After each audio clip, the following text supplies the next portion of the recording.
More now, crossing live to Robinder Sachdev, the president of the Imagindia Institute think tank, joining us here live on RT International. A very warm welcome to you today, sir. Thank you very much for joining us on what is a very important story here, that of the development, I guess, of the multipolar world. There seems to be a growing consensus in many parts of the world that the US dollar is slowly being upstaged, slowly being pushed to the side in the wake of new strategic, economic families and relationships around the world resorting to national currencies. Is that all a conspiracy theory, or is there any truth to that, sir?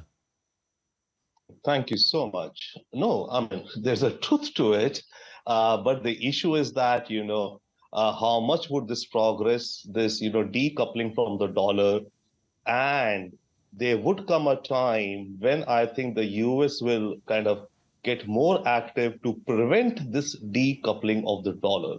You see, because the more the dollar decouples from various international trade and all, what it will do is that it will push up the interest rates on the US Treasury bills. US has a debt of about $30-odd trillion. So if the interest rates on the T-bills goes up, it will hurt America. So therefore, this trend of regional blocks dealing in their local currencies minus the dollar would continue, could continue, will continue. This is happening. I mean, India even, India and Bangladesh are now talking about trading in our local currencies. India, Sri Lanka are already doing. India, Arab Emirates for the dirham. With Russia, of course, we are using ruble, or we are going via the dirham or the rupee ruble trade mechanism. So this will grow. And if you step back, to my mind, I mean, the one big lesson which the world would have taken from the start of this Ukraine war is that Russia had about $620-odd billion or $640 billion in its reserves, totally of which half have been blocked in the West, so or by the US and related. So that is a warning bell for anyone, I would think, to be holding, not only trading or why holding your reserves in dollars. So that will be a trend which will continue and grow. It's a trend, as you say. Sorry to jump in, but it's a trend, as you say, that will continue and will continue to grow. But you did say, sir, a few moments ago, that because of this, the US will then have to become more active, I guess, to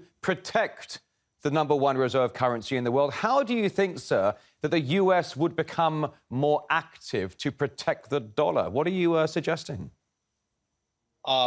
I see two things happening. One is the basic tool which the US has is sanctions. Now, even with respect to India, by the way, now the next round, I mean, India has not faced any sanctions, of course, from the US, but the next round of overall sanctions with the US and EU are planning, they're planning to put pressure not on the governments, but they're planning to put pressure on the companies in these countries who are dealing with Russia.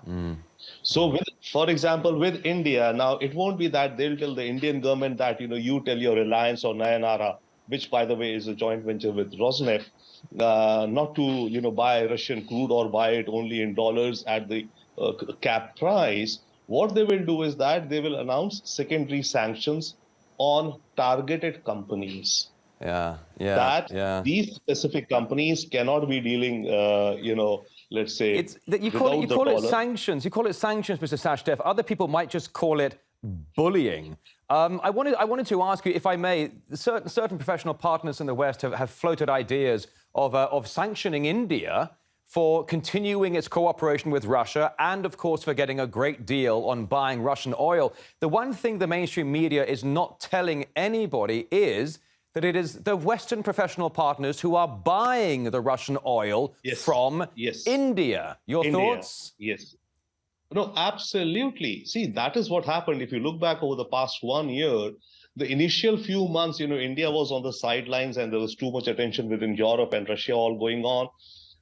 And then India started buying oil. We did face pressure from the US, huge pressure to downgrade our relations with Russia, not only in terms of oil, in terms of our defense and all, etc. But India somehow managed to continue, and India created a very valid argument.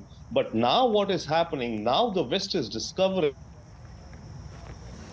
the refined products, let's say, like coming from Russia to Europe. Had that supply stopped, Europe was in crisis with respect to those fears.